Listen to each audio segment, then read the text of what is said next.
Today, we become legends. Over the years, Smite has had its fair share of ups and downs. With year 10 coming to a close, let's take a look back at the best and worst change of every Smite season so far. This will of course be a somewhat subjective video, and what I think is a good change might not necessarily be what you think is a good change, so feel free to drop your own best and worst changes in the comments. But without further ado, let's jump in with Season 1. So my best change for Season 1 is the addition of the Siege game mode. Yeah, I wasn't joking when I said a lot of this video would be subjective. Despite being so unpopular that it literally got removed, I think Siege was an amazing addition to Smite's roster of game modes, and filled a gap that is now left hanging since the mode's removal. That of course being 2- and 4-man parties. If you didn't have a full 5-man for Conquest or a 3-man for Joust, you could easily hop into Siege as a duo or a full 4-man party and have a ton of fun. I do feel like the mode's lack of attention and updates sort of left it in a death spiral where it wasn't popular, therefore got no updates, therefore was not popular, and so on. The game mode as a whole was something I really enjoyed. My worst change of Season 1 is probably even more subjective, and that is the Nuwa rework. I have a full video on this rework and why I think it was bad if you want more detail, but Ulwa's kit was so much more interesting and fun to use than the current one in my opinion. She had a cool niche as a sort of hybrid auto attack and ability damage mage, and managing the 5 different crystals activating from each ability to reach her ultimate form, with double damage, AoE basic attacks and stuff, was a ton of fun to use. Nuwa after the rework is just an extremely generic burst mage with nothing super special and one of the most frustrating ultimates in the game. Definitely a change for the worse in my opinion, but given Nuwa's popularity now, it probably wasn't objectively that bad of a change. Moving into Season 2, my best change was the visual overhaul of the Conquest map.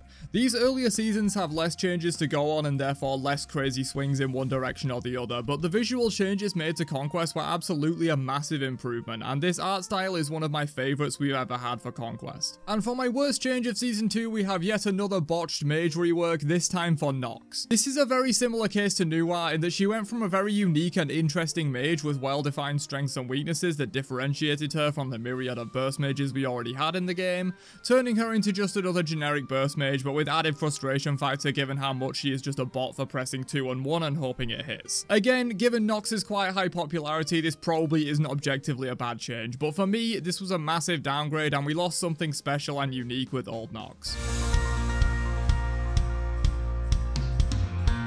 Season 3 is where we start to get into the seasons with plenty of wild changes to choose from in both directions. First up, my best change for Season 3 is the Chinese Joust map. While I personally am a simp for classic Joust, I can absolutely see the problems the map had, such as excessive turtling and sometimes boring gameplay with just staring at each other in lane until someone gets poked enough to all in. The Season 3 Chinese Joust map brought a ton more depth to the mode, and to this day is the most widely acclaimed Joust map we've ever had. Definitely a great change. Season 3's worst change is a pretty obvious one. The buff to Golden Bow and addition of its passive AoE effect to the tier 2 throwing dagger was hands down the worst change of the season. One of the worst changes of all time in fact. This item single-handedly warped the entire meta of the game to be focused around getting your ADC more fed than their ADC and hoping you win off of it. The crazy amounts of farm this effect gave hunters early on was just too much for the game and led to a very unfun few months before the item's removal. Sure, now we have golden gooseberries which is a similar effect, but the tier 2 throwing dagger could be bought at level 1, whereas gooseberries takes a while to get online. Plus, the game has been power creep substantially since Season 3, and this effect isn't quite what it was back then. Golden Bow and more so Throwing Dagger completely broke the game back in Season 3 and was definitely the worst change made in that season.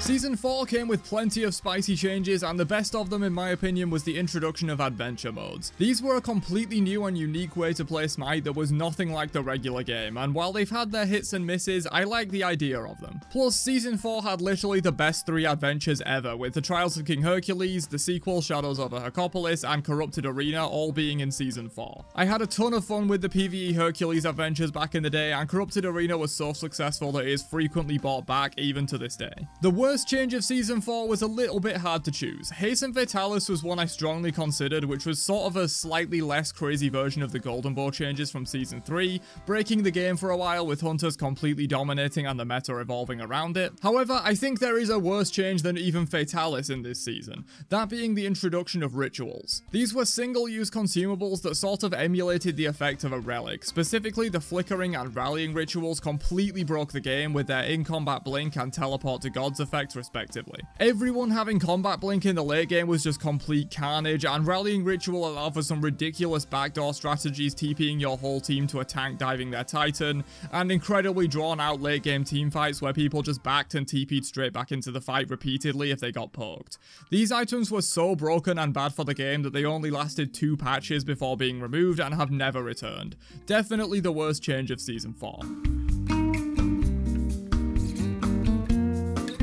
Season 5 was arguably one of, if not the greatest season of all time, so choosing one single change that was the best is hard. However, I think the one that gave me the most joy was the completely new and larger Conquest map. The map up until this point had basically not changed since Season 1 outside of minor geometry shifts and new mechanics. Season 5 was the first completely overhauled map, and the game really needed it at this point. Season 3 and 4 were some of the worst seasons we've had, and the Conquest map essentially being reset in Season 5 was probably one of the single most important and influential changes ever made to Smite. No joke, if Conquest had continued on the path it was on in Season 3 and 4, Smite might not be here today. That sounds hyperbolic, but anyone who played back in these days will tell you that the game was going in the wrong direction, and Season 5's Conquest map felt like a rebirth for Smite. In fact, the whole of Season 5 felt that way, but I have to choose just one change, and the new Conquest map is that change. After all that simping for Season 5, you'd be correct to assume that finding a bad change this season was a bit of a challenge. It was genuinely a great season with little to complain about. However, the removal of starter items and the addition of blessings was definitely a big change for the worse in my opinion. This removed the many options that players had in the early game and basically relegated you to one effect per role or class of gods. Sometimes you could see Mage's Blessing picked up in ADC or Guardian's Blessing picked up in solo or whatever, but for the most part, the removal of starter items basically removed any player expression in starting builds and dumbed down the game substantially. Absolutely a change for the worse in my opinion. Season 6 largely just built upon the success of Season 5 and didn't make too many major changes. However, the new Assault map is definitely my favourite from the season. The old map for this mode looks so incredibly dated, and remaking it in a similar style to the Season 5 Conquest map with a more saturated fantasy art style, along with the new mechanics like healing pods and mini side jungle. This map has held up really well over the years and is still to this day one of the most visually pleasing maps in the game to me, even though it was made over 5 years ago. Season 6's worst change in my opinion was the removal of the NA vs EU Pro League system. I did consider choosing something else for Season 6's worst change, as I do think a lot of good has come from the unified SPL in terms of production value. However, I would rather watch an interesting SPL and get deep into the rivalries and hype of NA and EU meeting at Worlds than have a very high production value Friends League. Something was definitely lost in this change, and SPL has never really felt the same to me. I know a lot of people feel the same way, and while I do feel bad putting this here given the benefits it has provided, I think losing that spark was an overall change for the worse. Back to reworks for Season 7, however, this time it was a rework that was the best change of the season, and in my opinion, that was the Loki rework. As an avid Loki player prior to this change, I will say that he isn't quite as fun as he used to be. That being said, I think he's still a very fun god to play, and even developed a niche as a bruiser that he never had before. Plus, he's infinitely less frustrating to play against in this form. Honestly, this change wasn't really that good, but Season 7 wasn't a massive one in terms of sweeping changes to the game, so this stands as the best change of the season in my book. Season 7's worst change plays off of Season 3's best. The new Joust map introduced in this season was a huge swing and a miss. While I do like the idea of a slightly larger Joust map with more to do than just stare at each other in lane and poke, I think the execution of this map fell really short, and the wider player base definitely agrees with me. Given the outcry and subsequent revert to Joust to once again use the Season 3 Chinese map. Definitely Season 7's biggest blunder in my opinion.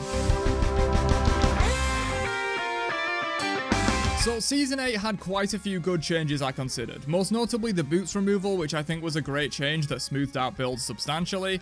However, I think the introduction of the revamped upgradable starters was overall the best change for Season 8. As I mentioned in Season 5's worst change, before this point we basically had no choice in our starter item and just bought the blessing for our role, sold it late game and never had the chance to build creatively.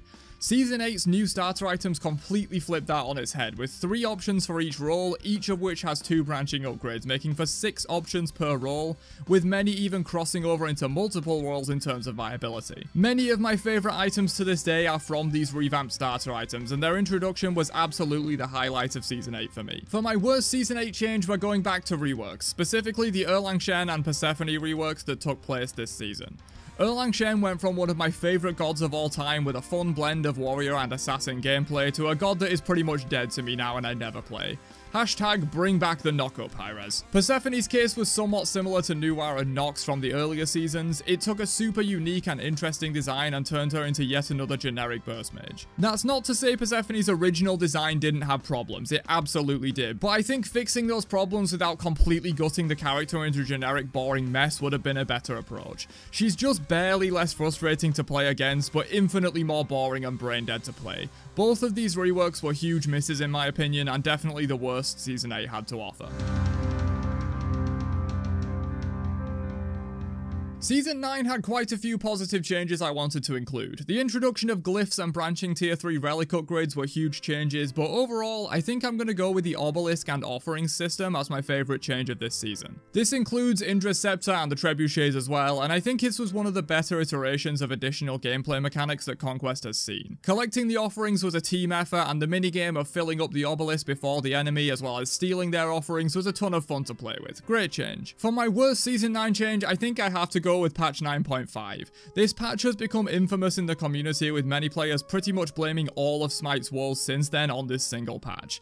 In reality, 9.5 didn't literally cause every bad thing Smite has experienced in the last 1.5 years, but it did cause major problems down the line while not even fixing the core problem it tried to address. The meta after this change was just as bursty as it was before, and the knock-on effects of just giving every single god in the game extra health and protections are still being felt in the game to this day. I have to say overall that 9.5 was a net negative for the game and the worst change of Season 9.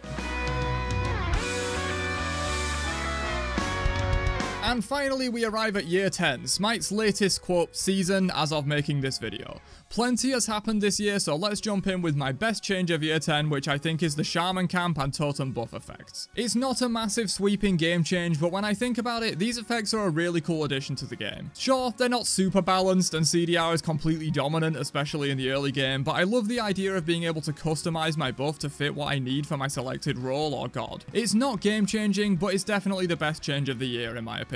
And finally, my worst change of Year 10 came right at the start, that being the bruiser item removal. Similar to 9.5, I feel this change didn't really even accomplish what it set out to do and caused more balance problems for warriors than it fixed. Warriors have had a bad time pretty much the entire year outside of the first 2 patches where their broken item pool allowed them to excel. Once the new items like Prophetic, Arc Druid, Stone of Binding and the Mitigation build were all nerfed, tanks and specifically warriors have been in a limbo for the rest of the year. Restricting warriors' access to power in this way led them to be completely pushed out of their lane for a long time by mages who specifically got free power from their class bonus, which by the way would be my runner-up for the worst change of the year. I have several videos discussing why the removal of bruiser items and deletion of power off of warrior itemization options was a bad change, so I won't go on about it too much here, but I definitely think it was the worst change of Year 10. But what do you think? Let me know your personal thoughts down below on the best and worst changes Smite has experienced. Hell, if you've got the time, I'd love to read your full list of the best and worst for each season you've played. But that's it from me. Catch you guys in another video later on. Have a great day, and peace out, you nerds.